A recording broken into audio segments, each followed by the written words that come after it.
Madame, monsieur, bonjour, ravi de vous retrouver pour cette nouvelle édition du JT de l'essentiel de la semaine du 19 au 26 janvier, toujours accompagné de notre Francine Schmitz international. Bonjour Fran. Ah, tout ça, Jackie Hudson? Je suis flattée, merci pour cet accueil, qui est fabuleux, comme toujours. Et bonjour, chers téléspectateurs, j'espère que vous êtes en pleine forme.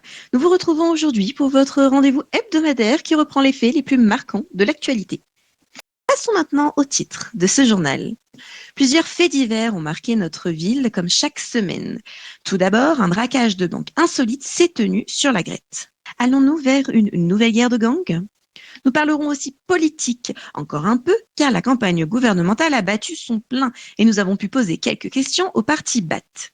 Nous avons eu quelques rebondissements en matière de politique, toujours. Un parti se retire de la campagne gouvernementale et un autre ferme ses portes.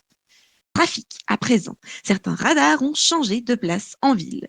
Et pour finir sur une touche de fun, la deuxième édition de Pique Rudolph connaît un franc succès.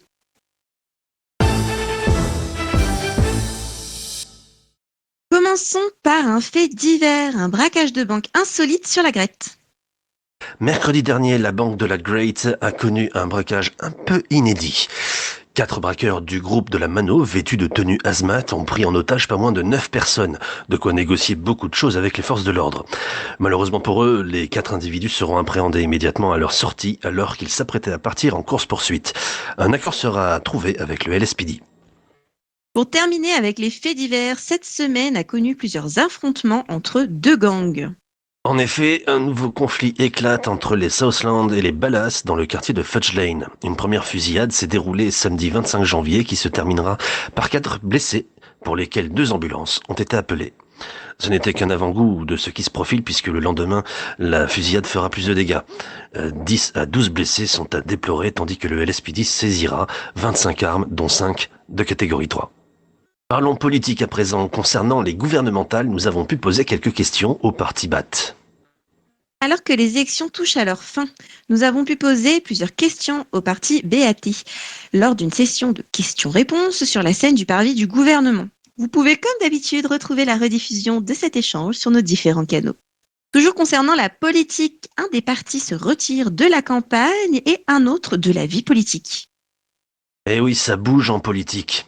Lors des municipales, le parti ABS, American Balls of Steel, a fait sensation avec un nombre de votes impressionnant pour un nouveau venu dans le paysage politique. Malheureusement, suite à leur défaite à cette élection, le parti se retire et ferme ses portes. Mais ce n'est pas tout.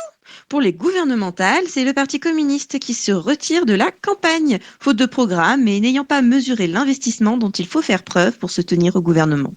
Prévention et circulation, les radars ont changé de place en ville. Vous n'êtes pas sans savoir que l'île est soumise à des réglementations de vitesse. Le BCSO a changé la totalité des radars du Nord, parfois de quelques kilomètres et également de changement de sens.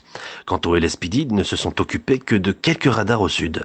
Pensez à lever le pied et à rester prudent sur les routes. Événementiel, jeudi dernier, nous avons pu participer à la deuxième soirée Pique Rudolph.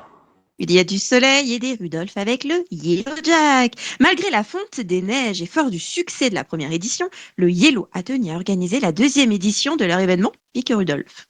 Jeudi dernier, ce jeu de piste original a rassemblé de nombreux participants pour résoudre des énigmes au Court Center.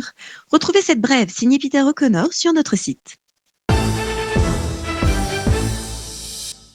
Madame, monsieur, c'est déjà la fin de ce journal. Nous vous remercions de votre attention et de votre fidélité. Vous pouvez dès à présent reprendre une activité normale. Nous vous souhaitons une belle journée et une très bonne soirée. On vous donne rendez-vous la semaine prochaine pour un nouvel essentiel sur With the News.